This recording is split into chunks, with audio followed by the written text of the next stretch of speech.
we have 4 simple rules. Number 1, we don't discuss politics, ever. Number 2, this is not a religious channel, and while you might hear people say, God bless you, or I'm going to pray for you, or I wouldn't have gotten through this without my faith, that's fine. What's not fine is to say, my God is better than your God, or here's why you're not getting into heaven. It's not going to fly. Number 3, we believe wholeheartedly if you can't control your tongue, then you can't control your life. So while on board, there's not going to be any cursing in the live chat, period. And number 4, there is no room for mean people on the lifeboat. Because we discuss very sensitive things from people's past in our group setting, we got to protect those people. The only way they feel confident and comfortable discussing those things is in an environment that is free of trolls and mean people. So if you're a mean person or you're a troll, we're going to block you for life. And if your account happens to be less than 24 hours old, we're probably a little suspicious right from the word go. Why?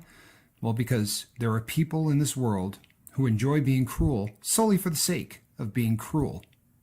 It's not going to fly here. But if you're here because you're trying to get sober and live your best life, then you might find that the lifeboat is just that, a lifeboat. I'm Captain Tommy Scoville, and we will see you on deck.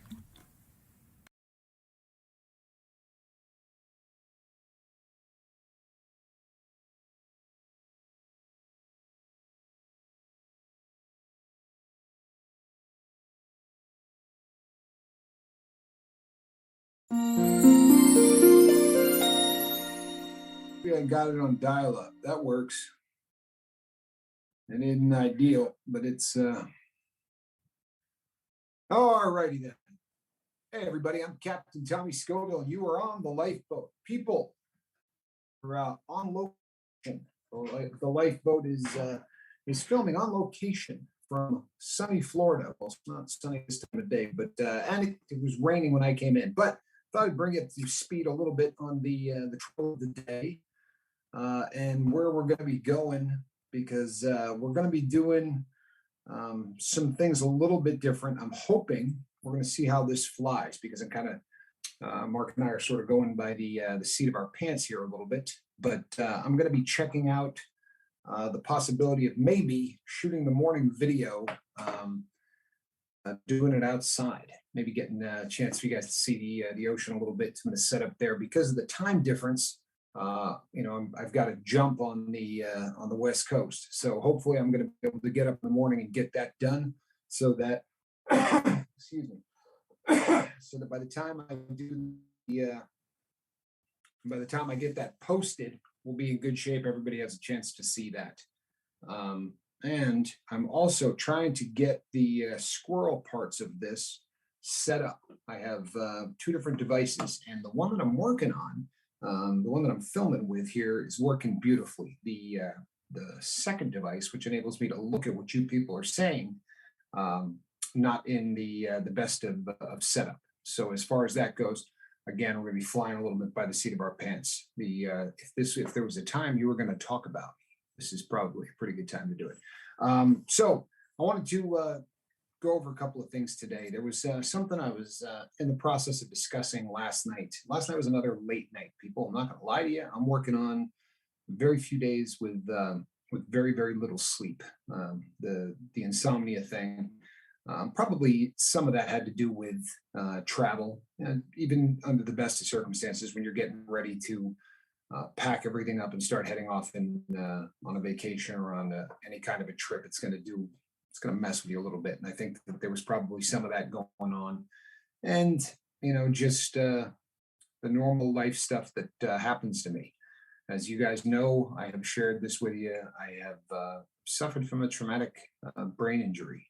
This cerebral infarction thing that I wrestle with causes me to have to do some things to live my life as normal as the next guy's. And one of the things that I have to do is I got to spend a lot of time, I guess you could call it journaling. Really, all it is me sort of taking notes as to what goes on in my life. Because if I don't get some kind of a sort of a backup for the hard drive that is my gray matter, oftentimes I can find myself with some memory issues. So that brain injury is, probably part of the reason that I struggle with sleep. But I was up late last night, and I was in the process of talking to someone that I confide in regularly, and the hosting this channel has been one of the most cathartic things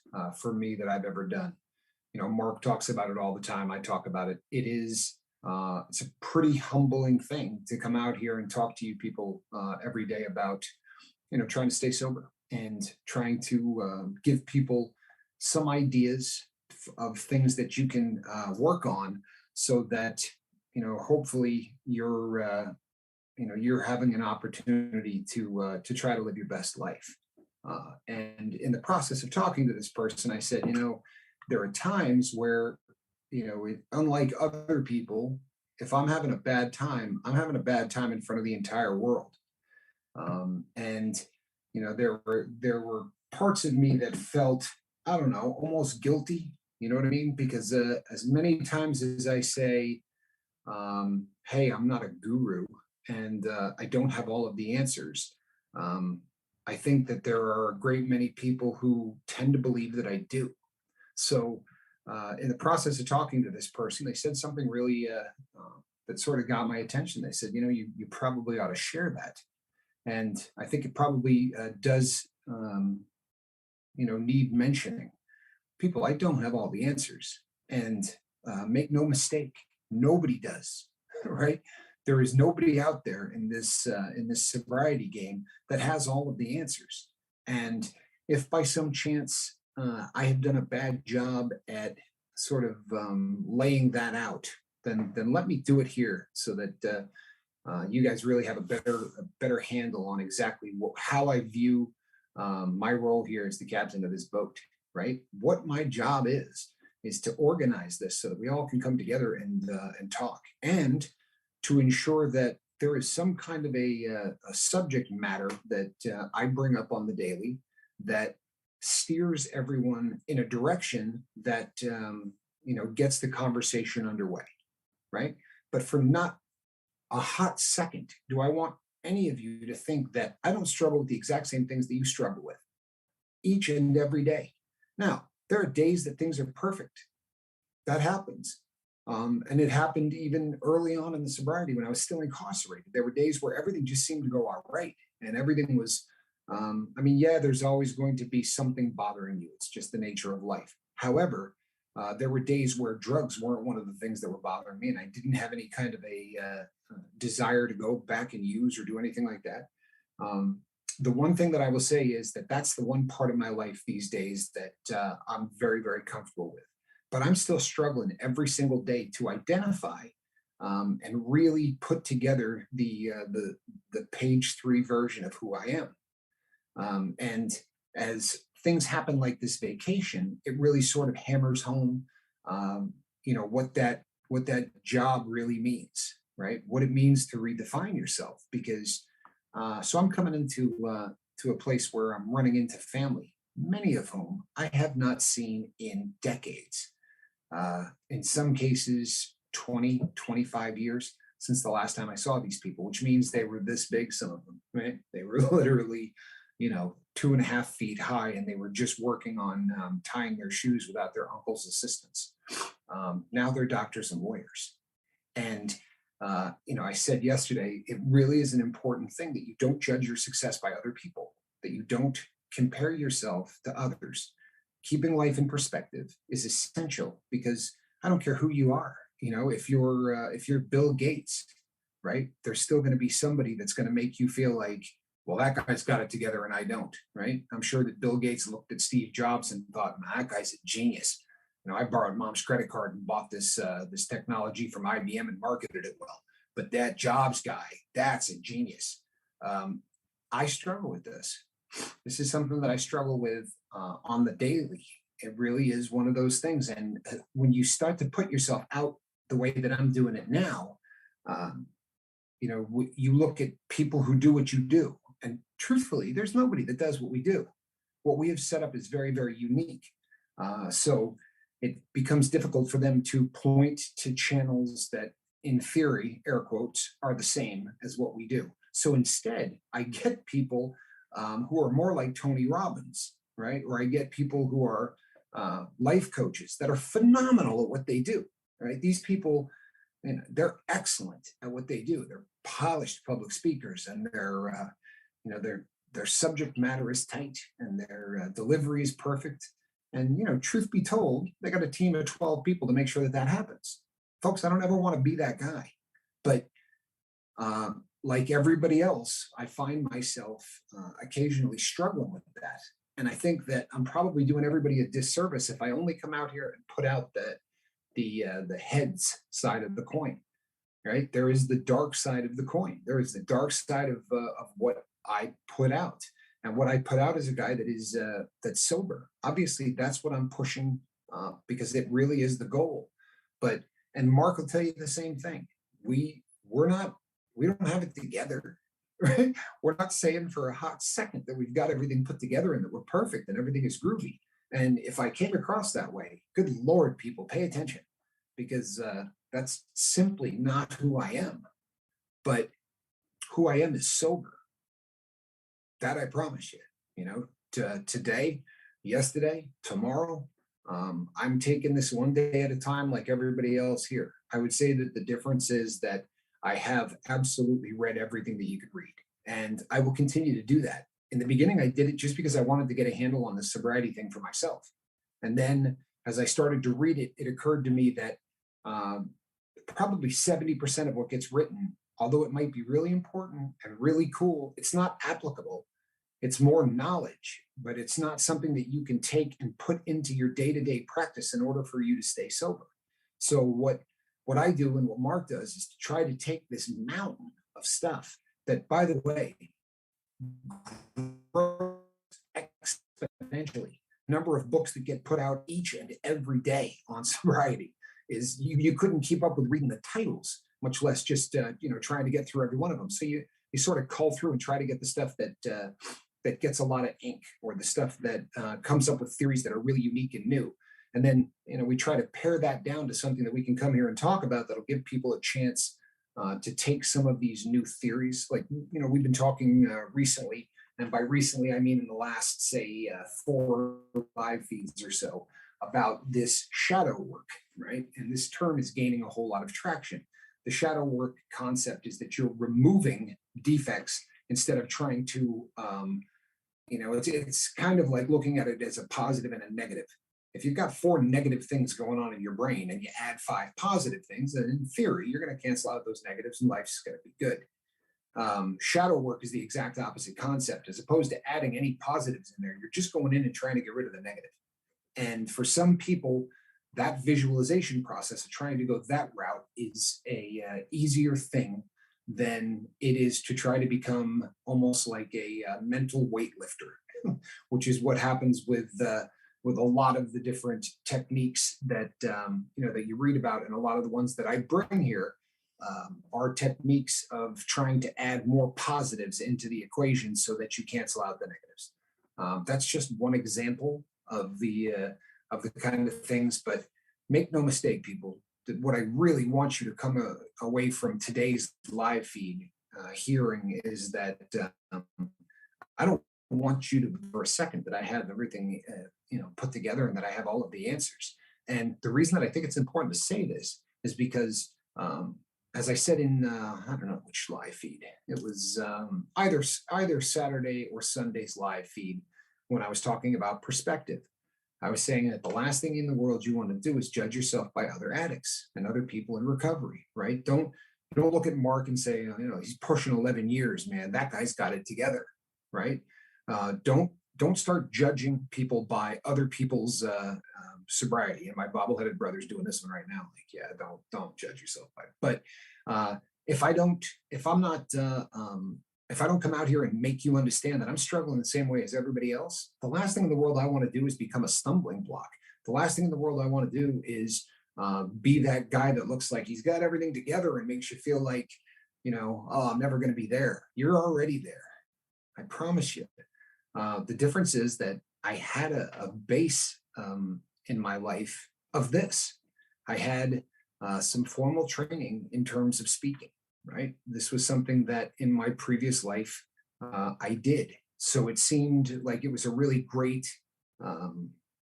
a really great fit to try to do what I'm doing. But I think what I'm gonna be laying out as one of my goals with this channel going into 2022 is to be more transparent. And if there's something that I'm really struggling with, as opposed to struggling with it in private, or as opposed to not having that be part of the show, I think it probably would benefit all parties if I came here and just told you what I'm working through.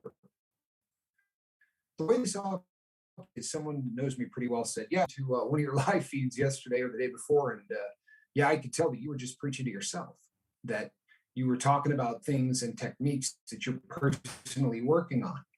And I said, absolutely. This is something that I've been struggling with, so I'm working on it. And he said, man, why would you not tell everybody on the boat that? Like that just seems like it would be a pretty good idea to have these people on the boat realize that you're using the techniques you're talking about, that you're not some guy that figured all of this crap out and you just sort of now live this life of bliss without the desire and without any of the struggles. People, that just isn't who I am, and I don't think that person exists, for real. When you see the gurus and you see the people that just seem to have it all together, they're showing you the pretty side of the coin, right? They're showing you, they're putting forward their best vision and their best version of themselves. Everybody does that, especially in social media of any kind. And as much as we are not fans of the term social media, and as much as we're not probably fans of social media, period, if you don't take the opportunity to be really open and a little bit more transparent, then I think I'm doing a disservice to the crew. So I would like I would like that to be a goal of mine as we get closer to 2022. For me to just be a little bit more open with the things that I'm working on, and the things that that are a focus of what I'm doing in my life, so that I don't come across as something that I'm not. Hopefully that makes sense. And a little business that needs to be discussed. I need you to do me a favor, people. I got an email from somebody, and I'm not going to mention who, because it's the last thing in the world I want to do is put this person into any more discomfort. But we discussed things on the lifeboat. And in the future, if we could do this, this would be good. If you're going to discuss something, and in the process of doing it, you mentioned a name of anybody, let's try not to use real names going forward. What happened is somebody said, hey, there's a case that's going on. Nobody did anything wrong. It's well within the framework of the law and all of that. Mentioning someone's first name, not their last name. There's a lot that I've actually researched on this, because it made me feel like, oh crap, I hope we didn't do something wrong. Turns out we didn't. But going forward, let's try to make sure that we use anonymity if we're telling stories or doing anything, that we just try to make sure that we, whenever possible, let's change the names to protect the guilty. You know what I mean by that? Not talking about protecting the innocent this time. I'm talking about protecting the guilty. But in doing so, what occurred to me is that even the guilty has family, and the last thing in the world we want to do is trample on the.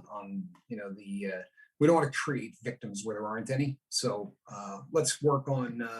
Anytime we discuss something that may be ongoing, let's try to use a different name. I think it's probably just a decent idea, in terms of trying to keep this, sort of a protected kind of a thing. So before I turn this over to Mark, I want to tell you exactly how my day went, because I think it's kind of funny. So I got to break down the day of travel for somebody who lives in recovery, right? Travel is just a challenge, people. Under the best of circumstances, it is a challenge. And I'm not going to lie; these have been the best of circumstances. This was really kind of laid out to be a very very nice opportunity to take a little time off from what I do and relax. And that started with some first class tickets, which is lovely. The people that made this happen. This was not me, but the people that made this happen. Got me some first class tickets, which is great. However, what makes first class awesome is not something I do anymore. So there was a bit of frustration sitting in first class at, are you ready? 5:20 a.m. 5:20 a.m. I boarded the plane, and I'm skipping all of the fun of going through security. When you are a convicted bank robber, going through security is just a little different than it is if you just happen to be a regular American, right? They have this system that they refer to as random, right? And at some point, when you get when the fact that you're a criminal becomes in part of that system, where you get put into that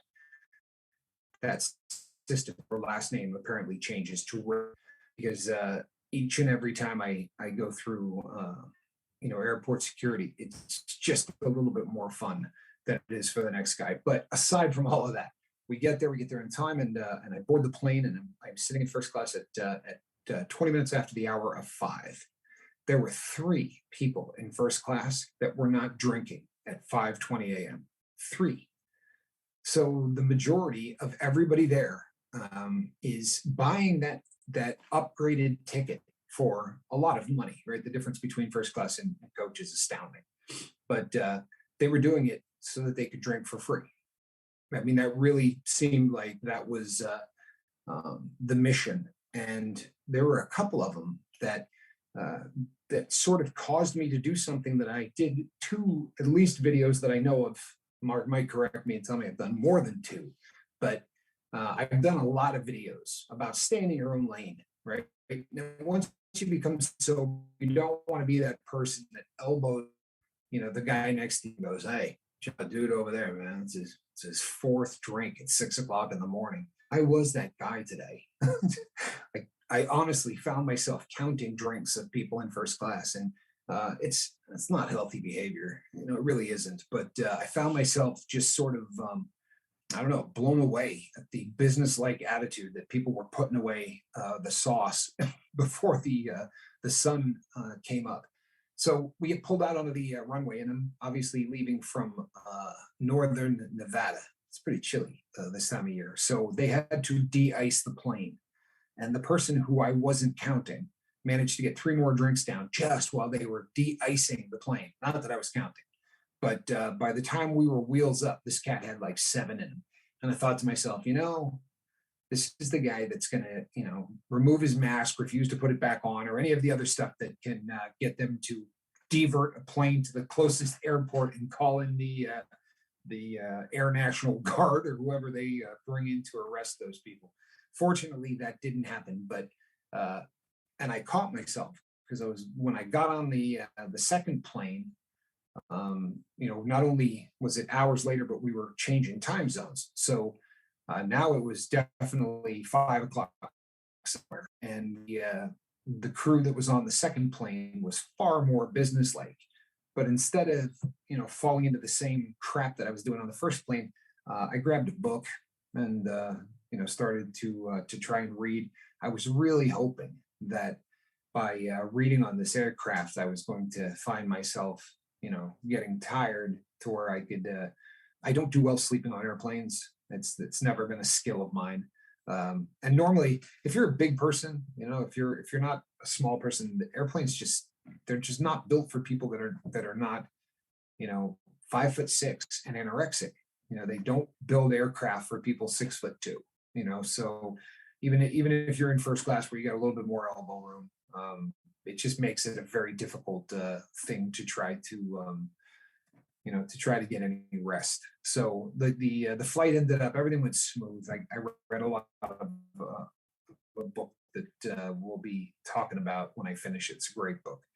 But so when I landed and Florida, I was picked up by my uncle who I hadn't seen in decades, and it was awesome. We got in his cars and car, and we took off and got into a parking lot. I said to him, "How long a drive is it from here to your house?" He said, about 25, 30 minutes. No, no, it was most assuredly not 25 or 30 minutes. It was closer to an hour and 25 or 30 minutes. And once again, I found myself reverting back to old habits. You know what I mean? I'm on vacation. There's no reason why, who cares, right? I should be able to just sort of look out the window and be like, oh, holy hell, it's a palm tree. Instead, I found myself comparing the traffic patterns of this part of Florida to every other place that traffic patterns have annoyed me. And, you start thinking to yourself, these people haven't seen me in 25 years. And first thing they're going to see is me crying about you know how slow the traffic is moving. I think I bring all of this up because it's a pretty good indicator of exactly what I'm talking about. People, I'm no guru, and I tell you what though, I'm getting better. I honestly am getting better at um, not losing it for 5 hours, like not becoming a jerk because of the things that bother me. I usually am able to become a jackwagon for about 15 minutes. And then it occurs to me that I'm a jackwagon. And then I sit there and sort of become the captain and think, all right, there's got to be at least 40 different ways that I've talked about how to stop this from happening. So which one should I try? And I actually find myself taking a great deal of what I talk about here as subject matter to get people thinking, and then trying to put it into practice. Uh, but yeah, I'm no guru, people. I'm really not, and I really hope that you don't view it that way, and I hope that you don't misunderstand it either. Because really, if you listen to what the goal of the boat is, right? We've never come on here and said, the goal of the boat is for me to educate the crap out of everybody on the planet so that they know exactly what's going on and that they can. The goal of the boat has been pretty simple from the word go, right? We wanted to give a place where addicts could come and talk about what's going on in their lives and, concentrate on things as they relate and pertain to sobriety. And the second thing is, I wanted to highlight what amazing people addicts are, right? There is something about the drug addict that once you become sober, there is a part of life that you've seen that will leave you a different person. And that person is often more compassionate, they're more caring, they're more generous. And this has been my finding. You can feel free to debate. I mean, if you disagree with me, that's fine. But it has been my experience that when drug addicts become sober, one of the things that they drag with them to the new life is a certain level of compassion and understanding that someone who has not walked that path, they may not have, right?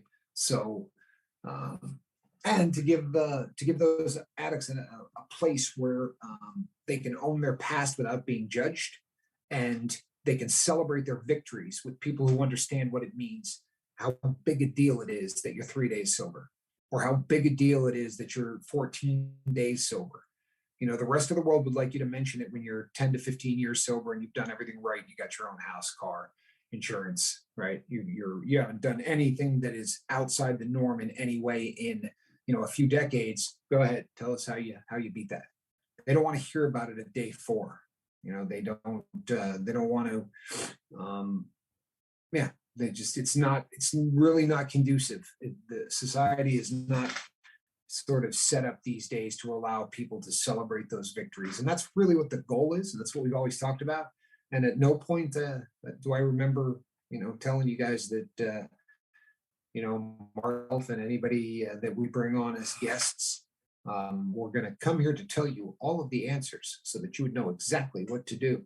We're bringing stuff up so that we have a subject matter to talk about, so that there's some kind of a framework. And in theory, we'd like to get you talking. We'd like to get you speaking. We'd like to get your opinions. And as Mark has said eloquently, I don't know how many times, we learn as much from the comments section as we do from the books that we read and the stuff that we study. When this vacation is over and I head back to northern Nevada, I should be starting the next phase of my education. Now, hopefully, it's going to give us a lot of cool things to talk about that I can come and bring to the group, and it's going to be some of the newer theories, some of the ones that weren't in the textbooks I was reading 7 years ago. They continue to evolve, and do you know why? Because the professor has to keep cranking out a new textbook so he can keep getting more money on it. Now, honestly, because there's a lot of different things that as the ability to map the brain, the ability to study the what happens in the mind of an addict. As that stuff starts to change, then you get whole new groups of people that come up with different theories that seem to fit better with the model. And very oftentimes there's something applicable. There's something that you can do each day, as opposed to just, well, here's what happens. Good luck. Let me know how that works out. We'd like to always bring as many of the techniques that seem to be helping people, as many of them as possible here, in hopes that that some of it rubs off.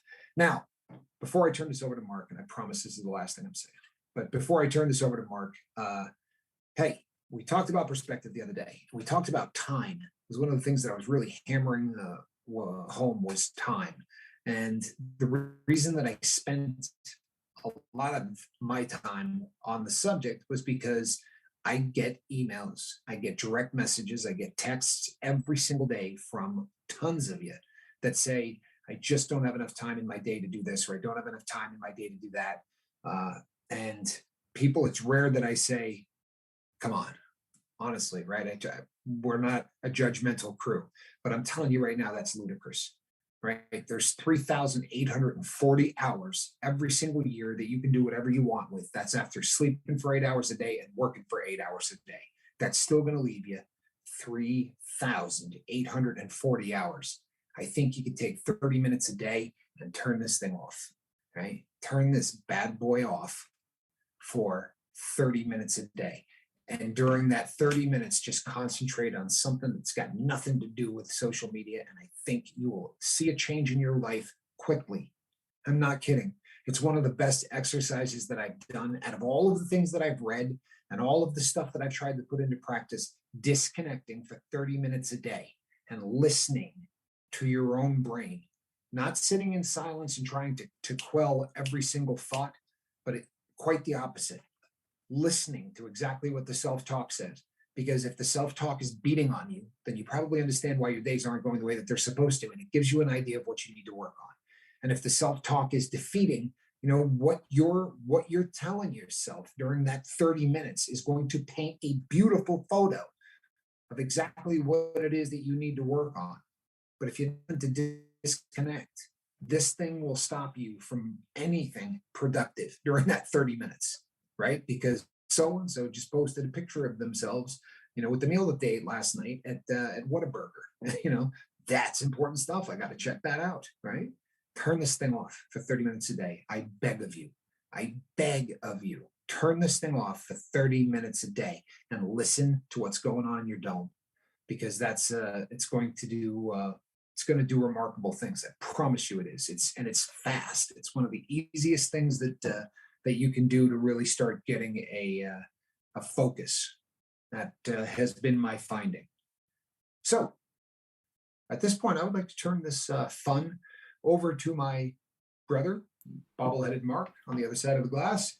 Mark, how have you been? Hey, brother, what's up? What is up, everybody? I hope everybody's doing good. Been trying to watch the chat a little bit more strenuous since Tommy can't do that right now. And I went to my nephew had a Christmas program tonight, and that goes back to what Tommy just said about taking time.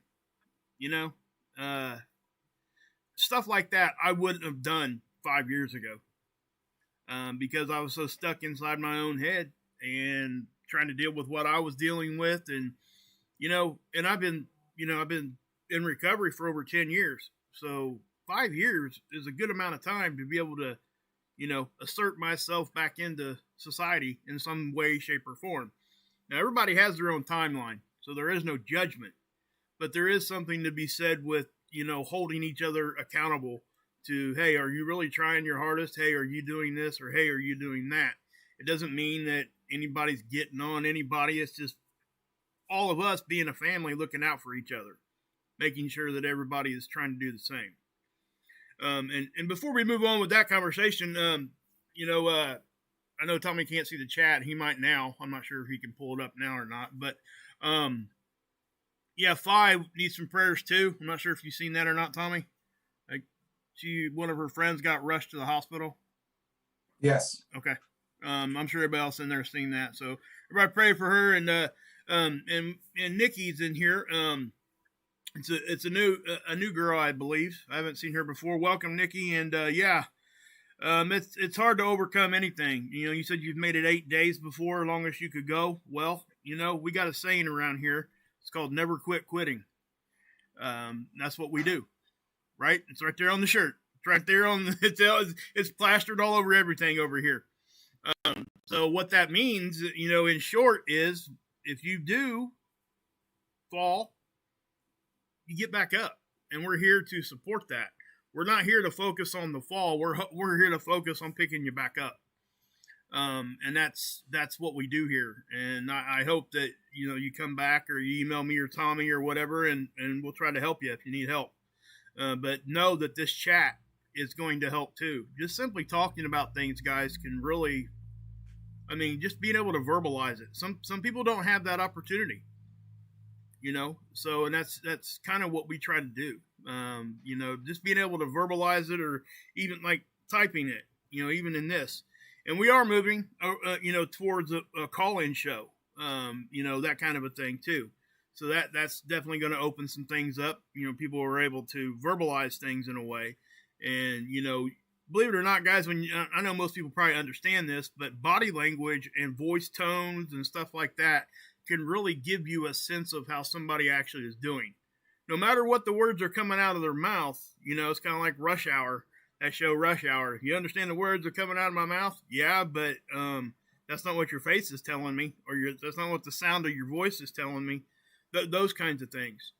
And that is the only drawback of the internet thing. Honestly, it's one of those things. But, we focus on the positive of that, which is we take the negative of that, no accountability there, and we're able to apply that with people that are afraid to voice are no longer afraid to voice it because there's not that barrier there. They don't have to worry about getting, face to face if they're concerned about judgment or being embarrassed, or just simply don't like talking in front of people.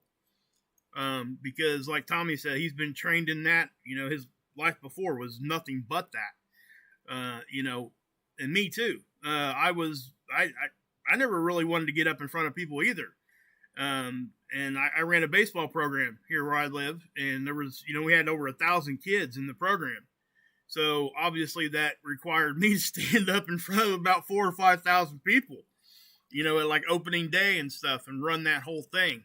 So it was a learning process, and I think that everybody's in their own walk there. But just know that this is we try our best to make it a safe place, and we succeed pretty well. I'm not going to say that there isn't flaws. There's always going to be flaws. It's never going to be a perfect situation for anybody, but this is as close to being able to be at a safe place that you're going to find.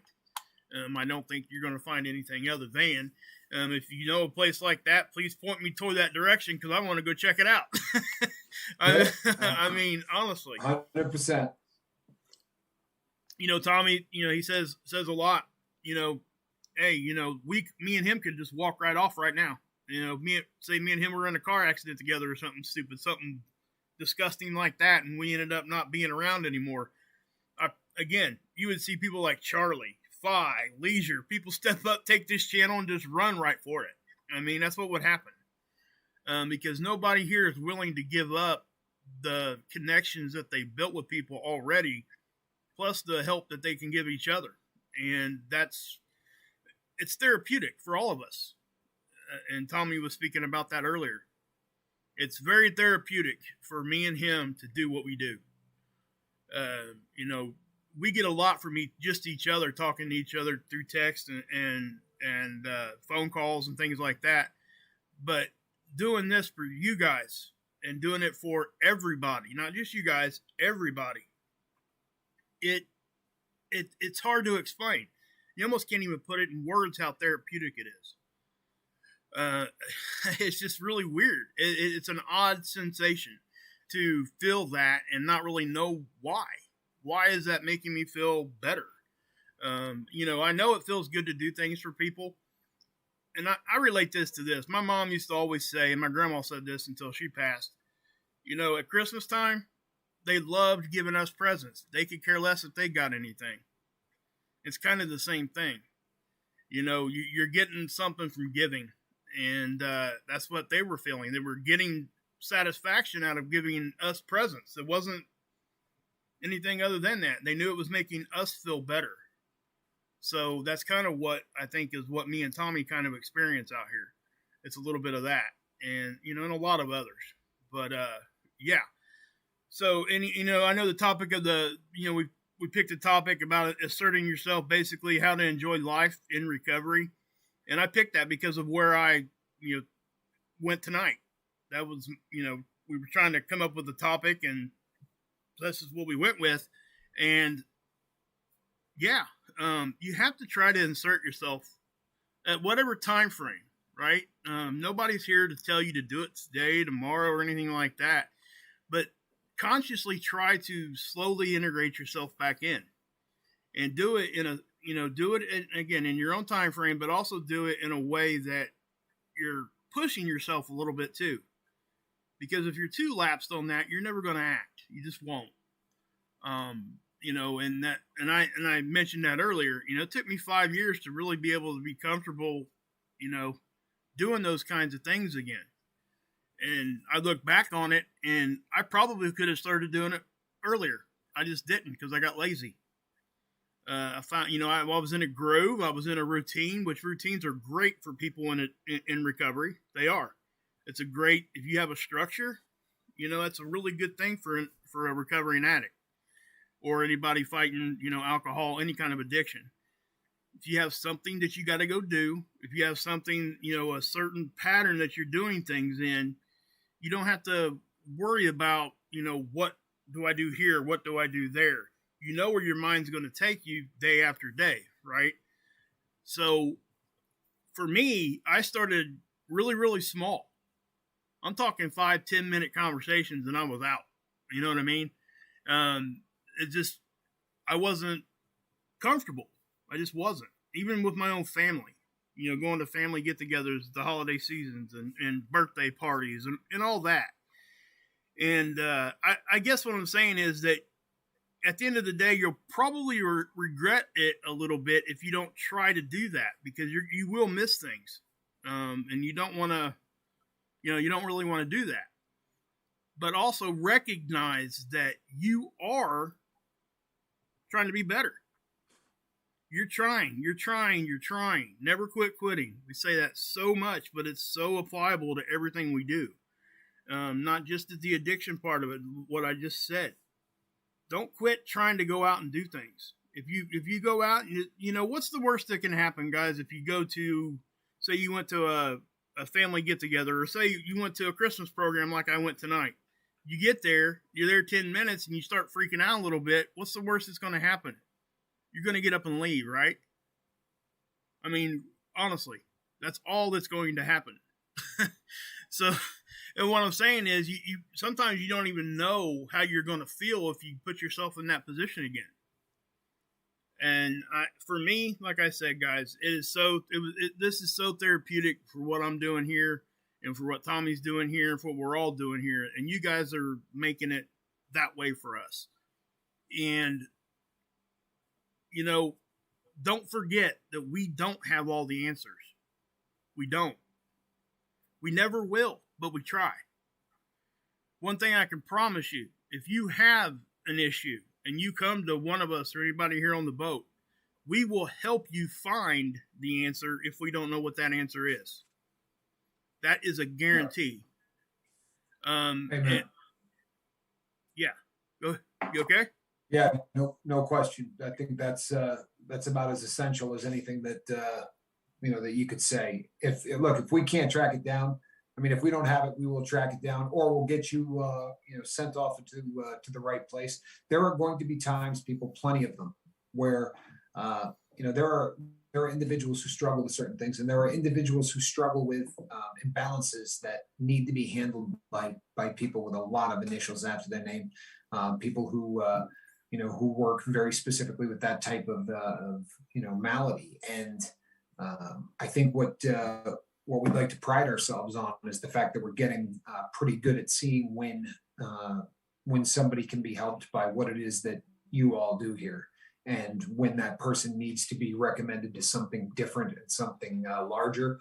To Nikki, I did manage to squirrel a little bit here before my phone went back out. Nikki, we're so happy that you're here. Drop one of us an email. As we said, we haven't got all the answers. We really don't. But you drop us an email and we'll tell you a lot more about exactly how this works, and sort of how you can sort of put you into the fold, so that if this is something that's going to help you out, and don't beat yourself up. Please don't beat yourself up. It's one of the things that short circuits people in recovery more than anything. Society has taught us for so long that, boy, if you just don't, succeed, then you're a failure. But if you don't succeed at something that you're trying at every day, and you're still trying, people, this is, the definition of success in sobriety and in recovery isn't what it is everywhere else. I said on last night's feed, we love it whenever we hear the quote, "What I found out was 9,999 ways to not make a light bulb," right? Everybody goes, it's so cool, right? That was awesome, because they said it took him 10,000 tries. He said, I didn't fail. I found 9,999 ways to not make a light bulb. Okay, well, I found 25,000 ways to not get sober from heroin before I found the one that worked for me. And as long as you just continue to plug in, it becomes a lot easier plugging in someplace where people aren't going to beat on you when you stumble. You said you made 8 days. If you had made 8 days and you had a whole crew of people around you that had been, patting you on the back and saying, "Hey, you know what? That's awesome. You're headed in the right direction." A lot of times, really, that's the difference between success and failure. It's having people that rally around you, and and really sort of help pull the same direction. On that note, Niall, my friend, good to see you back on the boat. There's a lot of people here that we saw today that I haven't seen in a while. Always exciting when we see, parts of the crew back. Niall, I love you. Also, one last thing before I go, there was a comment, I believe it was from Nearly Homeless, that said he enjoyed binging on the bank robbery stories. As long as you sort of view those, the reason that the bank robbery stories are funny, people, is because you can view it through the lens of knowing that the person that we're talking about isn't in the life anymore. There's a reason I don't continue to do them. I don't ever want to become, somebody said last week that it really becomes just like an NA or an AA meeting. If you've been to those, and most people here have been to a ton of them, you get horror stories. You go in the first 40 minutes, somebody tells you about the day they drank 5 fifths, right? And they drove their car through the laundromat window, or they do, and you hear all of these things. And then for the last 15 minutes, they say, "But I'm sober and life's never been better." I don't want this to ever become that. But there is plenty of funny stories. And if you're interested in those, just go back to the beginning, right? I wanted to sort of get that taken care of. Yep. Early on, because I thought that, I didn't want to become a horror story place. And Jerry Gator says, "I'm new here. Yep. I'm early in recovery. I'm glad I found this channel." You know what? You're probably not as happy as we are, because that's the best case scenario. Am I right? I mean, Oh, what yeah, we want man. more than anything are people that are new in recovery. That's the dream for us, man. It really is. Yep. And that's where me and Tommy get the therapy from. Not only, our foundation is obviously the people that come here all the time, and we love them so much, because once you come here, you become part of that foundation. You really do. You become part of the whole structure of what we're doing. And if you stick around for any length of time, you'll see everybody in the chat. You'll see me and Tommy. When something happens, we all pivot the same direction. We're going to, we'll do a 180 on what we're talking about if somebody's having problems. I mean, I actually butted in one time right at like 15 minutes into the stream. Tommy stopped multiple times. When people are having problems and they're willing to share that, we don't take that lightly. We know how hard that is to do sometimes. And that's why we do what we're doing. So you guys have a place, and it does really, it brings it to the forefront when people say stuff like that. I'm new here. I'm glad I found the channel. I'm telling you, that is what we're trying to do. Again, me and Tommy could walk away tomorrow and somebody else is going to pick this up, and you guys are still going to be doing this. This is not something that is ever going to go away at this point. This has a life of its own, whether we're doing it or not. We've already started that. You can think of it like the butterfly effect if you want. It's not going to go away. It's not. It just won't. Even if this whole thing goes away, the thought process will not. We've already touched that many people. I know Tommy feels the same way. I am so proud of that. If there's one thing I'm proud of, that is it. You guys are, if we walk away tomorrow, you got that in your mind now. You can't take that away from you. You can't. And it's awesome. So awesome. But yeah. Yeah. No, I think, so to all of you who are new here, I ask everybody this, we don't do a lot of homework assignments. We don't do a lot of things like that. You'll hear me say stuff like turn this puppy off for 30 minutes a day. That's the kind of thing that we do. But if you're brand new here and you take the time to reach out to either myself or my brother Mark, and I don't need 16 pages. I will happily read 16 pages if you write it. But all I need is for you to say, hey, you know what? This is my name.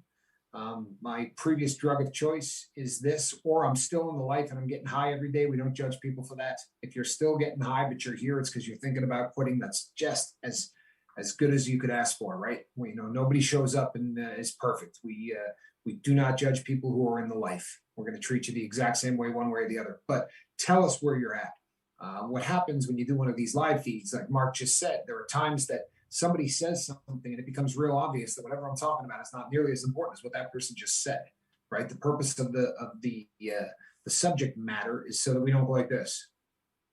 Yeah. How's everybody doing, right? Yeah. I mean, that's never really supposed to be the design. So by knowing who you are, by knowing what your drug of choice is, we can see comments that come up and we go, oh, right, Lester's in a bad place. And it'll get one of us to peel off really quickly. If, however, we have no idea where you're at in life, you can make a comment that we should have jumped on with both feet, and we won't realize, that it's a quiet cry for help, or maybe you don't even realize it's a cry for help. But so oftentimes people say things that once we know you and once we know where you're at, it doesn't take much for us to read something and go, oh boy, yep. Let's talk to Lester, right? Let's talk to Elmer, whoever we're talking to at that point, So reach out to us. Good. Our emails are in the Dropbox. Yeah, and I again, one of the biggest things I think that we do is this is not going to fall on deaf ears. You will get a response. Okay, we're not just saying this. You can respond. We'll respond. I mean, right away. Typically, the Facebook groups and stuff there, like Tommy said, the emails are there. Facebook group. The mods are doing a great job putting that stuff in there too, by the way. So thank you.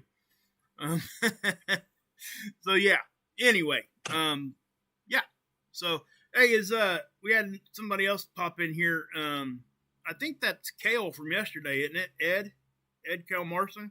Wasn't Kale's last name Marson? It was, no question. So I think it's Ed K. Mar. I think it's the same. I think it's the same guy. Correct me if I'm wrong, guys. Sorry, Marson, if that's wrong, I apologize. Well, either way, we are people right at the top of the witching hour, so we're going to end up closing this down between today, this evening, and tomorrow morning at 8 a.m. when another video will go up here on the lifeboat. We ask everybody, if you're new here, this will be the first time you heard that. not. You've heard it 1,000 times and you're going to hear it 1,000 more, because we have one assignment we would like everybody to do between now and the next time that we meet. We would like and try, right? Save a life.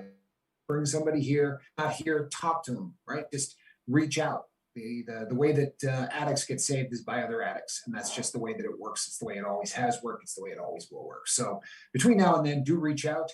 I want to thank all of the newcomers who popped on here tonight. And when you come on and you immediately start to leave comments and you fall right into the mold of what we do here on the Lifeboat, it warms our hearts, because it's why this is working. It's why we have people getting sober, and sobriety dates are getting longer and longer. It's a beautiful thing, and it's all you people. Thank you so much. Tomorrow, hopefully the ocean will be in the backdrop. We'll give you guys something cool to look at right around 8 o'clock in the morning. I'm going to get up and get out there before then, so that we got something to work with. I am Captain Tommy Scoville, and on the other side of the glass, Mark Wages. Thank you so much, people. Have a good evening.